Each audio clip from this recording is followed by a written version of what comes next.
मुंब्रा भागातील रस्त्यावर बेकायदा इमारत उभारणीचे काम सुरू असल्याचे थेट प्रक्षेपण राष्ट्रवादी शरद पवार गट पक्षाचे आमदार जितेंद्र आव्हाड यांनी बुधवारी 5 फेब्रुवारी रोजी रात्री केल्यानंतर ठाणे महापालिकेच्या पथकाने गुरुवारी सकाळी त्या ठिकाणी जाऊन इमारतीचे बांधकाम जमीनदोस्त केले। या कारवाईनंतर जमीनदोस्त करण्यात आलेली ती इमारत कोणाची अशी चर्चा सुरू झाली आहे। कोरोना काळात महापालिका यंत्रणा व्यस्त असल्याची संधी साधत भूमाफियांनी बेकायदा बांधकामे उभारली होती। या बांधकामांविरोधात महापालिकेने विशेष मोहीम हाती घेऊन कारवाई सुरू केली होती। त्यांनी राजकीय दबाव झुगारत बेकायदा बांधकामांवर हातोडा मारला होता। 2 वर्षांपूर्वी ही कारवाई थंडावताच भूमाफिया पुन्हा सक्रिय झाले होते। त्यांनी शहरात बेकायदा बांधकामे उभारण्याची कामे सुरू केली होती। अशा बांधकामांवर गेल्या वर्षी हातोडा मारण्यात आला। आता पुन्हा कारवाई थंडावताच भूमाफिया सक्रिय झाले असून या बांधकामांच्या मुद्द्यावरून पालिका प्रशासनावर टीका होऊ लागली आहे।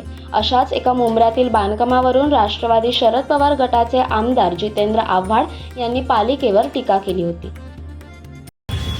ही बिल्डिंग दाखवली आहे। ही बिल्डिंग मुंब्र्याच्या मेन रोडवर आहे। मेन रोडवर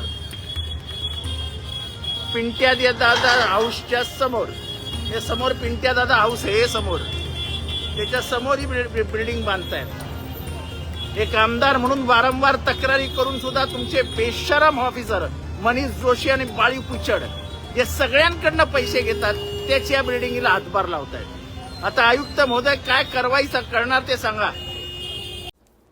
कोकणासह परिसरातील ताज्या घडामोडींसाठी सागर डिजिटलला सबस्क्राईब करा आणि नोटिफिकेशनसाठी बेल आयकॉनवर प्रेस करा।